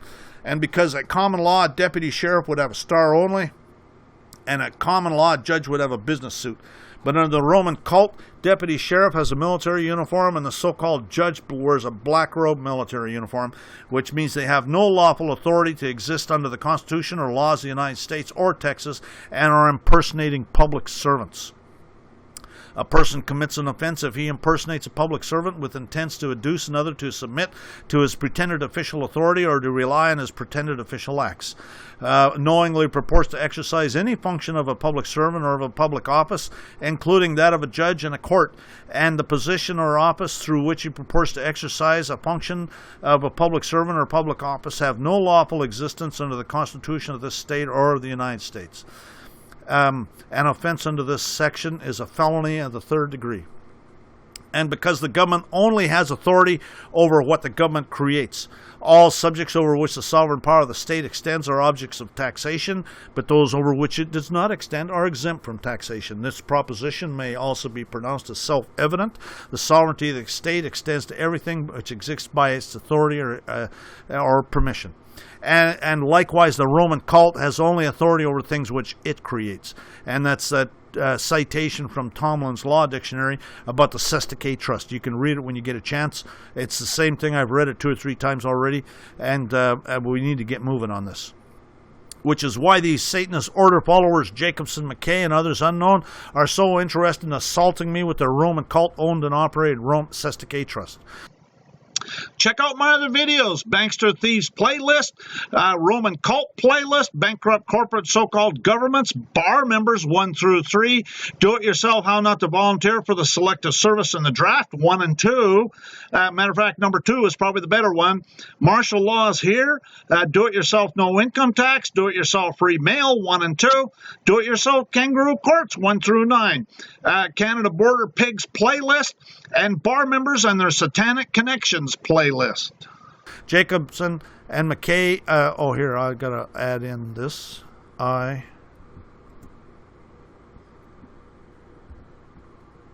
witnessed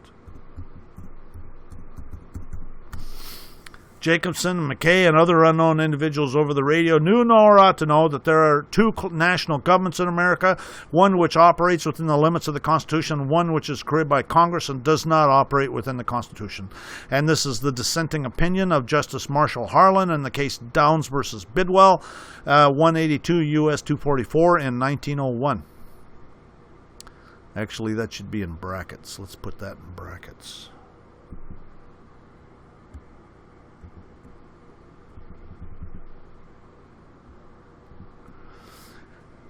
Two national governments exist, one to be maintained under the Constitution with all its restrictions, the other to be maintained by Congress outside and independently of that instrument. And the second unconstitutional national government isn't a government at all, but is a corporation masquerading as a government under the United Nations. A state does not owe its origin to the government of the United States in the highest in any of its branches.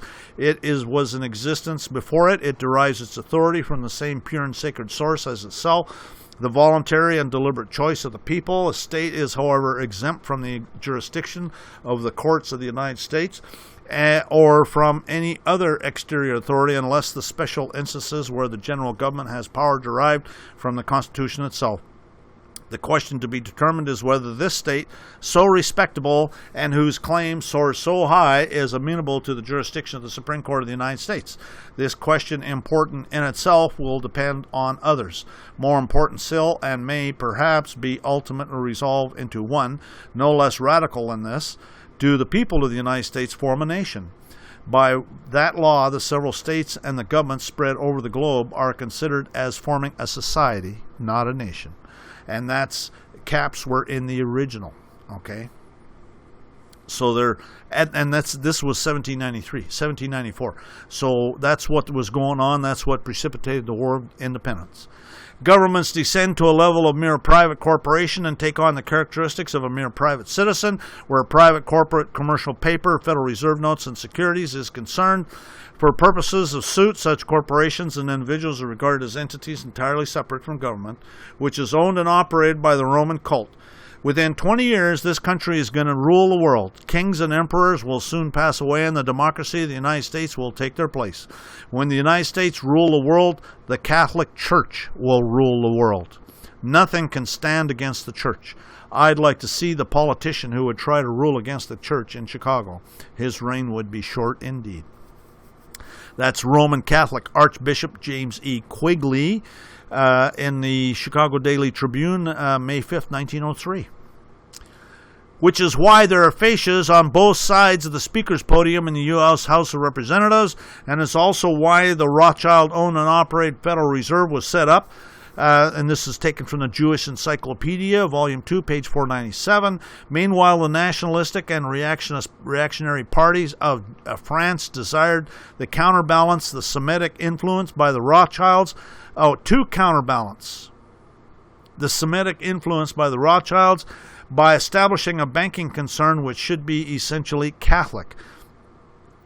It is somewhat curious sequel to the attempt to set up a Catholic competitor to the Rothschilds, that at the present time the latter are the guardians of the papal treasure. Okay, so the Rothschilds are the guardian of the papal treasure.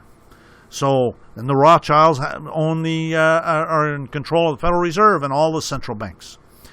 With negotiable instrument law, mortgages, stocks, bonds, and commercial paper, Federal Reserve notes, etc., all being completely under Roman law. Eyewitness Jacobson McKay and other unknown individuals over the radio assault me, kidnap me, and falsely imprison me in their private capacity on behalf of their Roman cult-owned and operated corporation in violation of their own state and federal codes as described herein. Eyewitness Jacobson McKay and other individuals. Okay, this is where I start getting into the meat. Okay, this is where all of this stuff was laying a foundation. These are the actual charges. Eyewitness Jacobson McKay and other individuals over the radio participate in a seditious conspiracy in violation of their codes.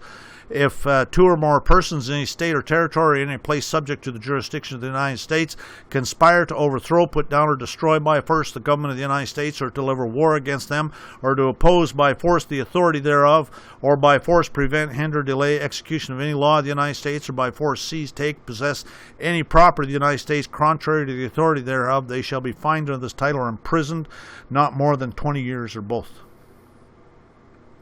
By overthrowing my common law of the land, and natural law, by assaulting me with their martial law jurisdiction, because they intended to further deny my right to property and due process.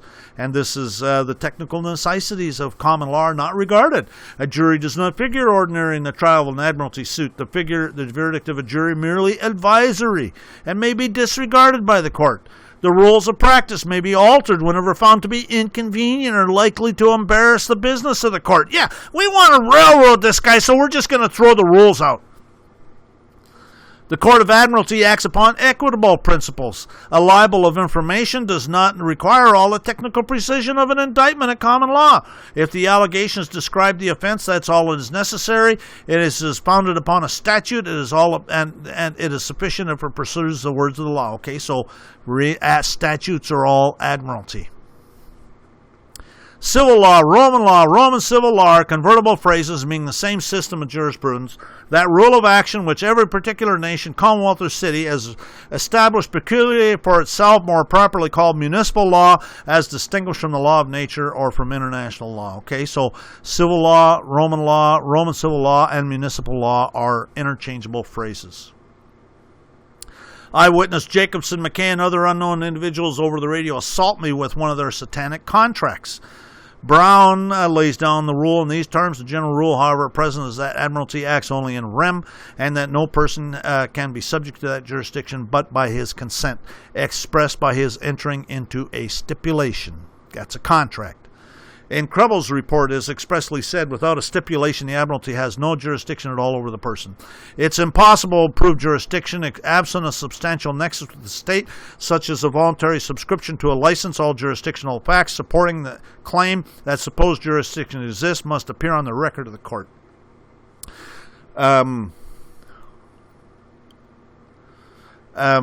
Jacobson, McKay, and other unknown individuals over the radio are all U.S. citizens as required by their state of Texas codes.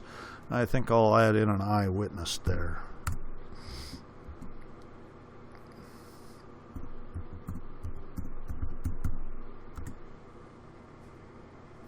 Eyewitness Jacobson, McKay, and other unknown individuals over the radio breached the trust. Eyewitness Jacobson, McKay, and other unknown individuals over the radio impersonate peace officers in violation of their own codes. And this is Texas Penal Code. I need to modify this. I'll do it right now.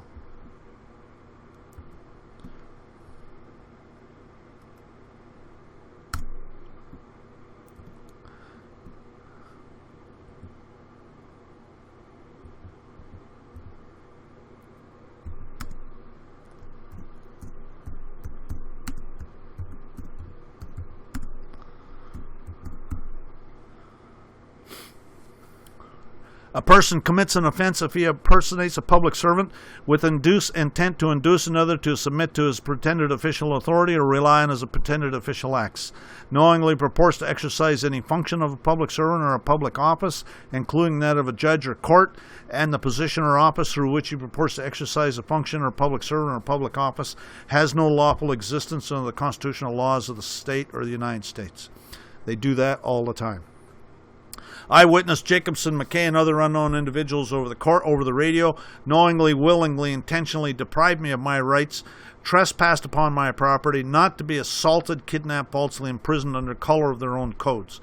And this is Title 18, United States Code, Section 242. Whoever, under color of any statute, law, statute, ordinance, regulation, or custom, willfully subjects any inhabitant of any state, territory, commonwealth, possession, or district to the deprivation of any rights, privileges, or immunities secured or protected by the constitutional laws of the United States shall be fined under this title or imprisoned not more than 1 year or both. Eyewitness Jacobson, McKay, and other unknown individuals over the radio conspire together to injure, oppress, threaten, intimidate me in the free exercise of my rights in violation of their own codes. If two or more persons conspire to injure, oppress, threaten, or intimidate any person in any state, territory, commonwealth, possession, or district in the free exercise or enjoyment of any right or privilege secured to him by the constitutional laws of the United States, or because of him having exercised the same, they shall be fined under this title or imprisoned not more than 10 years or both. Eyewitness Jacobson, McKay, and other unknown individuals over the radio engaged in official oppression in violation of their own Texas Penal Code, and a public servant acting under the color of his office or employment commits an offense if he intentionally subjects another to mistreatment or arrest, detention, search, seizure, dispossession, assessment, or lien that he knows is unlawful, intentionally denies or impedes another in the exercise or enjoyment of any kind, any right, privilege, power, immunity, knowing his conduct is unlawful. For purpose of this section, a public servant acts under color of his office or employment if he acts or purports to act in an official capacity or takes advantage of such action or a purported capacity. It's a misdemeanor. I witnessed Jacobson, McKay, and other unknown individuals over the radio unlawfully restrain me in violation of their Texas Penal Code. Person commits an offense if he intentionally or knowingly restrains another person. An offense under this section is Class A misdemeanor. It's no offense to detain or move another person, another under the section when it's for the purpose of effecting a lawful arrest or detaining an individual lawfully arrested. There was no lawful arrest. Eyewitness Jacobson, McKay, and other unknown individuals over the radio operate as criminal street gang, conspire to commit aggravated assault, aggravated kidnapping, since they both had guns in violation of their Texas Penal Code. And this is definition. Combination means three or more persons who collaborate in carrying on criminal activities. And conspires to commit means a person agrees with one or more persons that they are one or more of them engaged in conduct that would constitute the offense, and that they are one or more of them engaged in conduct that would that person or one or more of them perform an overt act in pursuance of the agreement. It's getting on the radio and getting instructions. Criminal street gang means three or more persons having a common identifying sign or symbol, identifiable leadership who continuously or regularly associate in the commission of criminal activities. That's them.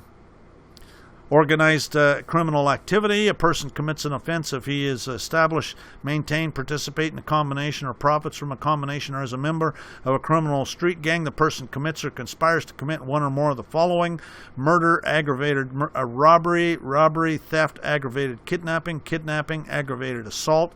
And that's what they did. Eyewitness Jacobson's unknown supervisor over the radio, directing the activities of a criminal street gang in violation of the Texas Penal Code, Section 71.023, a person of their own criminal code. Notice I say that, but anyways, a person commits an offense as part of identifiable leadership of a criminal street gang. Nobody finances, directs, or supervises the commission of or a conspiracy to commit one of the following offenses: Eyewitness Jacobson, McKay, and other unknown individuals over the radio perjured their oath in violation of their own Texas Penal Code. Eyewitness the city of Huntsville and the city of Houston, the city of Conroe, and all the cities nearby put forward all sorts of toxic waste fluoride in their water supply, which has been shown to dumb down people, including these Walker County Sheriff order followers in support of their slavery agenda.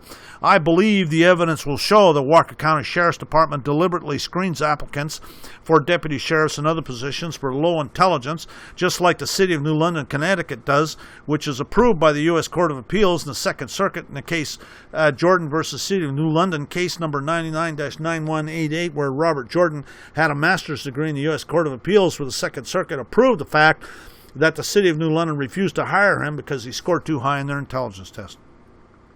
Eyewitness Jacobson, McKay, and other unknown individuals over the radio engaged in criminal activity described herein with malice.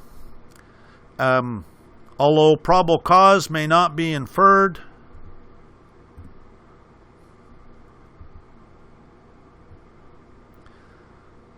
from malice may be inferred from lack of probable cause. Signed and sealed in red ink on the land of Texas pursuant to locus sigilli, under penalties of perjury. Locus sigilli, the place is sealed. Today, this phrase is almost always abbreviated LS. I, me, Myers, myself, also known as Glenn Winningham, House of Fern, original jurisdiction, judicial power citizen, by right of blood, do herewith declare, state, and say and declare, I issue this declaration with sincere intent and truth, and I am competent to state the matters set forth herein, shall so testify in lawful court that the contents are true, correct, complete, certain, admissible as evidence, and reasonable and just by me, the undersigned addressee, one of we the people, not a corporation or fiction of any type. Signed and sealed under the laws of the United States of America and without the United States. Further declarant saith not, has been said, so it is done. This is basically, I'm gonna get this thing notarized and serve it, and so I haven't done it yet. It's gonna be 31 pages, no attachments. Anyways, so there it is. And it's a jurat, which means it's going to be, I'll be sworn. I have to take an oath by the notary. Sometimes they actually make you swear under penalty of perjury. This is the truth, the whole truth, and nothing but the truth, so help you God. Swear or affirm. Matter of fact, maybe I'll change that.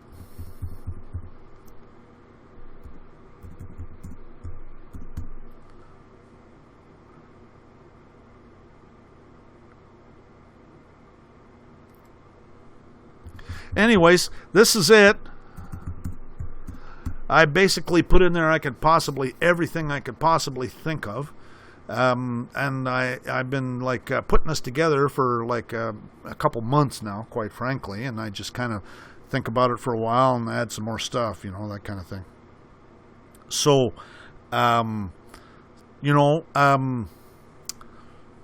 anybody needs some help with it, let me know. Otherwise, take the ball and run with it. Okay, it's like throwing mud against a wall. You have to make it as strong as possibly can, and that's why I use the word witnessed. And a lot of these words that I use in here, I've just this is something that's evolved over time, trying to make it as powerful as I possibly can. Anyways, thanks for watching, and I hope you get something out of it. Talk to you later. Bye.